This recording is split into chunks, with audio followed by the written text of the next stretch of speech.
Düşünsene Türkiye'de ırkçılık bir sektöre benzetilseydi, bu büyük ihtimalle fırıncılık sektörü olurdu. Hani şu gece gündüz demeden çalışan, kepenkleri hiç inmeyen fırınlar vardır ya. Hı hı, ateşi hiç sönmeyen devasa bir fırın. Gerçekten de sistemin nasıl işlediğini çok iyi anlatan karanlık bir metafor bu. Aynen öyle. Ekmek çıkaran fırınlar gibi bu toplumda ırkçılıkta her saat faal. Günün her saati o sıcak mamülü üretmeye devam ediyor. Her an yeni bir formda karşımıza çıkıyor. Kesinlikle.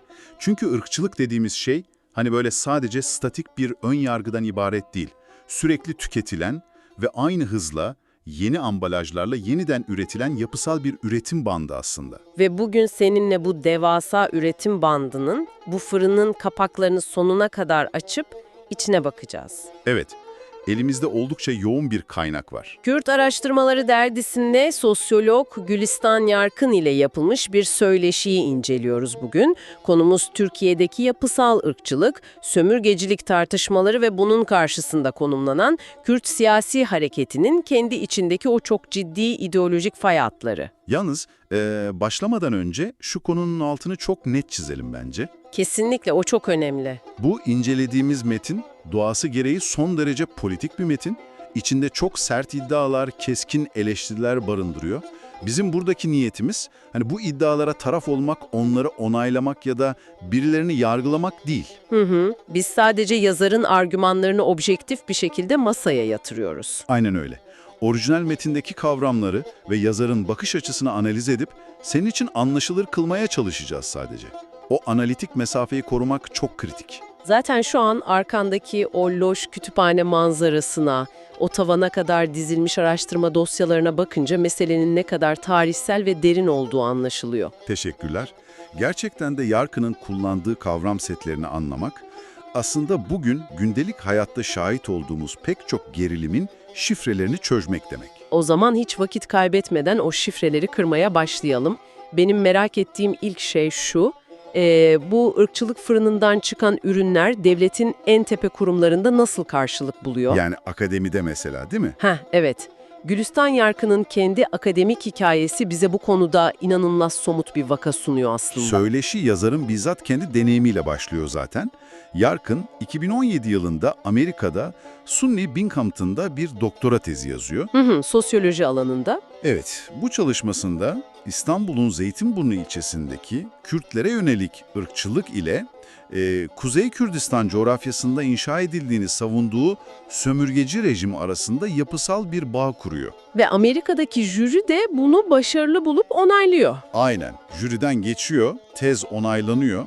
Ancak teorik olanın pratikle, yani o devletin somut duvarıyla çarpıştığı yer, yazarın Türkiye'ye dönüp diplomasına denklik almak istemesiyle başlıyor. Orada işler tamamen renk değiştiriyor sanırım. Hem de nasıl?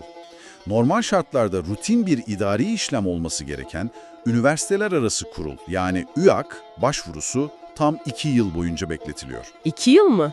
Sadece bir denklik için. Evet ve 2 yılın sonunda tez içeriği gerekçe gösterilerek denklik resmen reddediliyor.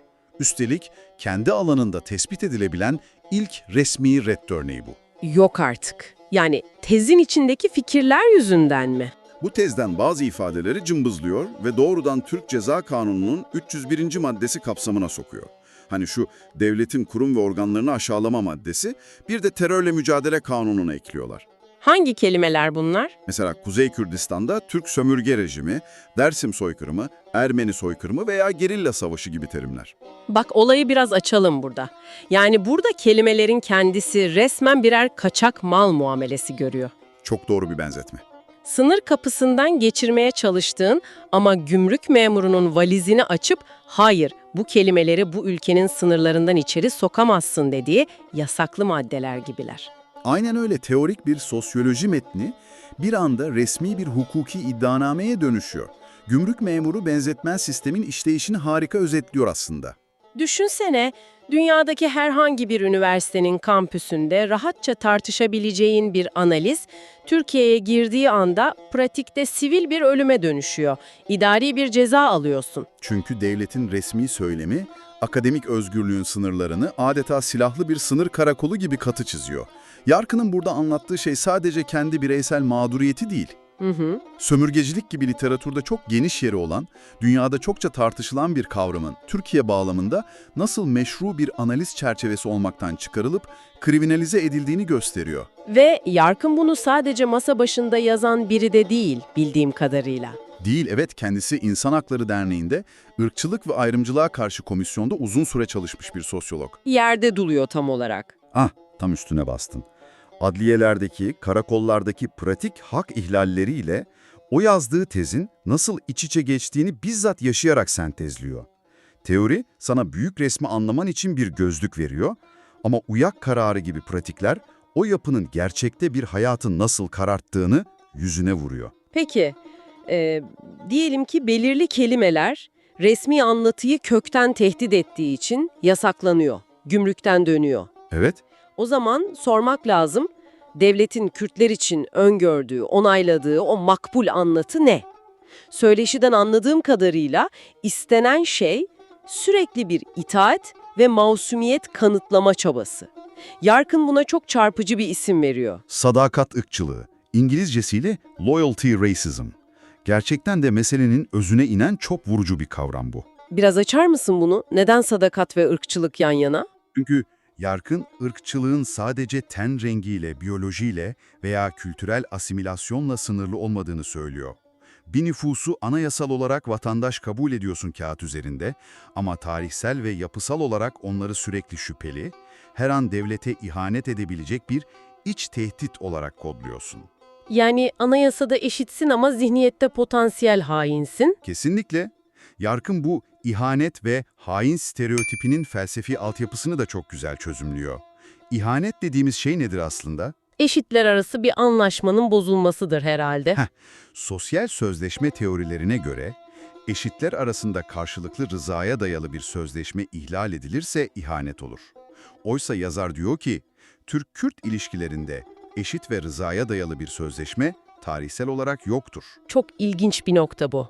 Burada büyüleyici olan nokta şu aslında, ortada yapısal bir eşitsizlik varken, Kürtlerin en ufak bir hak talebi, ana dil isteği, siyasi bir tartışma olmaktan çıkarılıyor. Ve ne oluyor? Ahlaki bir soruna dönüşüyor, değil mi? Hayır söyle, siyasi bir hak talebi anında ahlaki bir sadakatsizlik, devlete nankörlük ve hainlik olarak çerçeveleniyor. Kolonyal yönetme ilişkisi dediği şey tam da bu. Biliyor musun, bu anlattığın bana doğrudan neyi hatırlattı? Aslında bu işlemediğin bir suçtan dolayı ömür boyu şartlı tahliyede olmaya benziyor. Çok iyi benzetme, kesinlikle. Düşünsene, sürekli iyi hal göstermek zorundasın, her adımında o topluma ve devlete ait olduğunu, sadık olduğunu kanıtlamak zorundasın. Bir an bile kendi siyasi talebinle ortaya çıksan, o şartlı tahliye anında yanıyor. Ve saniyeler içinde tekrar hain damgası yiyorsun. Hak taleplerin siyasetin meşru alanından çıkarılıp bir güvenlik tehdidi olarak kodlanıyor. Irkçılık da zaten böyle bir devlet refleksi olarak kurumsallaşıyor. Ama tabii bu yapısal şüphe, bu devasa itaat beklentisi öyle bir gecede ortaya çıkmadı. İnsanları insanlıklarından çıkaran tarihsel bir dil mühendisliğine dayanıyor aslında. Yüzyıllık bir arka planı var. Söyleşi de erken Cumhuriyet döneminden kalma, tüyler ürpertici bir alıntı var.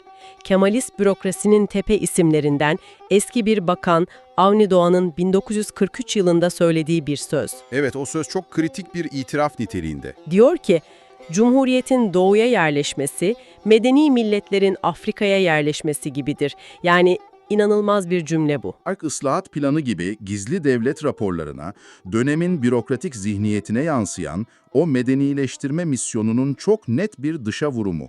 Bildiğin sömürgeci bir dil bu. Tam anlamıyla öyle. Devlet kendini orada sadece merkezi bir iktidar olarak değil, Kürdistan coğrafyasına dışarıdan giden, o bölgenin sözde vahşiliğini ehlileştirmesi gereken batılı, yerleşimci bir sömürge gücü olarak kurguluyor. Tabii o dönem kuyruklu Kürt, dağ ayısı gibi insanı doğrudan hayvanlaştıran söylemlerde devlet aygıtları eliyle dolaşıma sokuluyor. Evet, Yarkın buna zoolojikleştirme diyor zaten. İşte burası gerçekten ilginçleşiyor bence. Çünkü o sararmış devlet evraklarındaki dil bugün buharlaşıp yok olmadı. Form değiştirdi ama özünü korudu. Dijital çağa uyarlandı. Aynen öyle. Resmi evraklardan çıkıp bugün sosyal medyanın, Twitter'ın o gündelik argosuna sızdı. Bugün belki kuyruklu Kürt denmiyor ama dijital dünyada fütursuzca Mezopotamya eşekleri, Zagros fareleri, hırt veya virüs gibi formlara dönüştü. İnanılmaz bir süreklilik var burada. Yazar tam da bu sürekliliği açıklamak için postkolonyal teorinin efsane ismi Frantz Fanon'u devreye sokuyor. Fanon'un sömürgesel zoolojikleştirme kavramıyla bağlamlandırıyor bu durumu. Biraz açar mısın Fanon ne diyor bu konuda? Şöyle, modern ırkçılık yani neo-ırkçılık artık eskinin kafatası ölçen biyolojik argümanlarını kullanmıyor. Ama insan dışılaştırma işlevini aynen devam ettiriyor. Bir grubu psikolojik olarak insan kategorisinden çıkarıp onları fare, virüs ya da haşere gibi konumlandırdığında ne olur? Vicdani bir yük hissetmezsin onlara zarar verirken. İşte Fanon da tam bunu söyler. İnsana şiddet uygulamak suçluluk yaratır ama bir virüsü temizlemek veya haşereyi ezmek meşru ve gerekli bir eylem gibi algılanır. Yani dijital dünyada atılan o küfürlü tweetler aslında sokağa çıkıldığında uygulanacak siyasi şiddeti veya kayyum atamalarını peşinen meşrulaştıran bir zemin hazırlıyor. Kesinlikle öyle. Karşındaki artık eşit bir vatandaş değil, ehlileştirilmesi gereken bir alt tür gibi kodlanıyor zihinlerde. Anlıyorum. Peki sana burada biraz şeytanın avukatlığını yapayım. Dinleyicinin de aklına gelebilecek zor bir soru bu. Pushback. Tabii dinliyorum. Madem yapısal bir güç dinamiğinden bahsediyoruz, ezilen grubun kendi içindeki milliyetçilikleri nasıl okuyacağız? Yani milliyetçilik günün sonunda milliyetçilik değil midir? Gücü elinde bulundurmasa bile bir grup diğerini dışlıyorsa buna da aynı ırkçı etiketi yapıştırmak gerekmez mi? Bu meseleyi büyük resme bağladığımızda gerçekten hayati bir soru. Yarkın da söyleşide bu konuya özel bir önem veriyor zaten. Fransız filozof Etienne Balibar'a atıf yaparak. Yazar, milliyetçiliğin her yerde aynı sonucu veren tek tip bir şey olmadığını söylüyor. Balibar'ın çok net bir ayrımı vardır. Egemenlik kuranın milliyetçiliği ile egemenlik altında olanın milliyetçiliği yapısal olarak birbirinden tamamen farklıdır. Nasıl bir fark bu pratikte? Biri yani egemenin milliyetçiliği fetişçidir. Devleti, orduyu, hukuku, eğitimi elinde tutar ve diğerini asimile etmeye çalışır. Diğeri ise yani ezilenin milliyetçiliği kurtuluşçudur. Sadece varlığını korumaya ve sömürgeciliğe karşı direnmeye çalışır. Yani asimetrik bir güç ilişkisi var ortada. Kesinlikle. Tarihsel ve kolonyal bağlamı çıkarıp attığında Türk milliyetçiliğiyle Kürt milliyetçiliğini sanki eşitmiş gibi aynı kefeye koyarsan bütün sosyolojik analiz çöker diyor Yark. Ama bu ezilenin hiçbir zaman ırkçılık yapmayacağı anlamına gelmiyor herhalde, değil mi? Asla. Zaten yazar burada çok dürüst bir öz eleştiri de yapıyor. Ezilenler de kendi içlerinde ırkçılık yapabilir diyor. Kürt toplumu içindeki Ermeni, Süryani veya Romanlara yönelik dışlayıcı tutumların kesinlikle göz ardı edilmemesi gerektiğini çok açık bir şekilde vurguluyor. Yani o konunun üstünü örtmüyor. Örtmüyor, evet. Kendi içindeki hegemonyayla da yüzleşmek şart. Ama bunu yaparken koca bir devlet mekanizmasının asimilasyon politikasıyla özgürlük arayan bir hareketin savunmacı reflekslerini aynı potada eritemezsin. Bunu birbirinden ayırmak zorundasın diyor. Peki, bütün bu milliyetçiliğin hangi formunun meşru olduğu tartışması aslında son 20 yılda bizzat Kürt siyasi hareketinin içinde devasa bir ideolojik fay hattına dönüşmedi mi? Söyleşinin en hararetli kısmı da burası sanki. Kesinlikle. Yarkın söyleşinin son bölümünde PKK'nın 1978'deki çıkışından günümüze kadar ki o büyük paradigma değişimine odaklanıyor. Neler değişti bu süreçte? 78'de hareketin çizgisi çok netti. Kürdistan sömürgedir tezinden yola çıkıp bağımsız Birleşik Kürdistan hedefliyorlardı. Klasik bir ulusal kurtuluş hareketiydi. Ama 1999 sonrasında Öcalan'ın yakalanmasıyla beraber çok radikal bir ideolojik kırılma yaşandı. Neye geçtiler peki devlet kurmak yerine? Ulus devlet fikri tamamen reddedildi. Onun yerine demokratik konfederalizm, Rojava modeli, kadın özgürlükçü ve ekoloji merkezli ulus sonrası yani post-ulusal bir enternasyonalist çizgiye geçildi. Peki bütün bunlar sokaktaki siyaset için ne anlama geliyor? Kürt siyaseti bir yandan Rojava'da dünyaya ilham veren, ilerici bir model kurarken, diğer yandan kendi en temel kimlik ve statü taleplerine karşı kör bir nokta mı yarattı? Yarkının eleştirisi bu yönde mi? Tam olarak bu gerilimi inceliyor Yarkın. Kadın özgürlüğü ve enternasyonalizmin muazzam kazanımlar olduğunu kabul ediyor. Ama meseleyi sadece soyut bir demokrasi sorununa veya Orta Doğu'nun demokratikleşmesine indirgemenin arkadaki o koskoca kolonyal gerçekliği perdelediğini savunuyor. Yani statüsüzlük, ana dilde eğitim gibi temel ulusal sorunlar biraz hasıraltı mı ediliyor diyor. Evet, o evrensel ve demokratik dilin içinde Kürtlerin temel varoluşsal sorunlarının görünmez kılımkını eritildiğini söylüyor. Söyleşideki Hasip Kaplan örneği bu çelişkiyi inanılmaz somutlaştırıyor. Ah evet, Hasip Kaplan meselesi. Bu gerçekten çarpıcıydı. Hatırlayalım, eski bir HDP milletvekili Hasip Kaplan, partisinin eş başkanlığı için Kürt temsiliyetinden gelen birinin seçilmesi gerektiğini söylüyor. Üslubu tartışılabilir ama işin asıl ironik tarafı şu, bu talebi yüzünden kendi partisi tarafından resmen aforoz ediliyor ve ona yapıştırılan etiketler inanılmaz. İlkel milliyetçi ve ırkçı diyorlar kendi vekillerine. Düşünebiliyor musun? Yıllarca karşılarına dikilen sömürgeci devletin kullandığı dili, argümanları alıp kendi siyasetçilerini damgalamak için kullanıyorlar. Yarkın'ın parmak bastığı en büyük tehlike bu. Yani siyasi elitler post-ulusal bir dili benimserken sokaktaki taban hala o statüsüzlüğün ağırlığını hissediyor. Aynen öyle. Tabanın yaşadığı o statü sorunu, ana dil sorunu çözülmediği sürece siz sadece demokrasi diyerek bu işi aşamazsınız. Eğer bu ulusal talepler görmezden gelinirse tabanda çok daha sert savunmacı milliyetçi reflekslerin ortaya çıkması kaçınılmazdır diyor yazar. İlerici siyasetle ulusal kurtuluş birbirinin düşmanı olmak zorunda değil. İnanılmaz yoğun bir analiz oldu gerçekten. Şöyle bir toparlayacak olursak, en baştaki metafora, o fırına dönmek istiyorum. Akademik bir tezin reddedilmesinden yola çıktık. Kelimelerin nasıl gümrükten çevrilen kaçak mallar gibi kriminalize edildiğini gördük. Oradan sadakat ırkçılığına geçtik. Evet, o anayasal vatandaşlığın ardındaki ömür boyu süren şartı tahliyeye, oradan erken cumhuriyetin şark islahat planına ve günümüz sosyal medyasındaki o zoolojik argolara uzandık ve son olarak da Kürt hareketinin kendi içindeki statü mü yoksa demokrasi mi çatışmasını masaya yatırdık. Bunların hiçbiri birbirinden bağımsız değil işte. Akademideki red kararıyla atılan bir tweetin arkasında aynı devasal makine çalışıyor. Gündelik politik tartışmaların arkasındaki o yapısal işleyişi görmek, meseleyi gerçekten anlamanın tek yolu. Kesinlikle. Sadece haber okumaktan farklı olan şey de bu. Derinliği görebilmek zaten.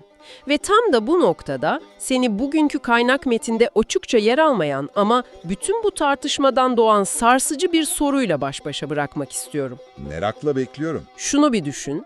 Eğer mücadelelerimizi tanımlarken kullandığımız ırkçılık, milliyetçilik, terör veya vatandaşlık gibi kelimelerin sözlük anlamlarını bizzat karşı karşıya olduğumuz ve gücü elinde tutan sistem yazıyorsa, kendi hikayemizi o sistemin kelimelerini kullanmadan anlatmak gerçekten mümkün müdür? Yoksa hepimiz sonsuza kadar sınırlarını başkalarının çizdiği bir dil hapishanesinde mi tartışıyoruz? Bu soruyu alıp üzerine düşünmeni isterim. Bir sonraki derinlemesine incelemede görüşmek üzere.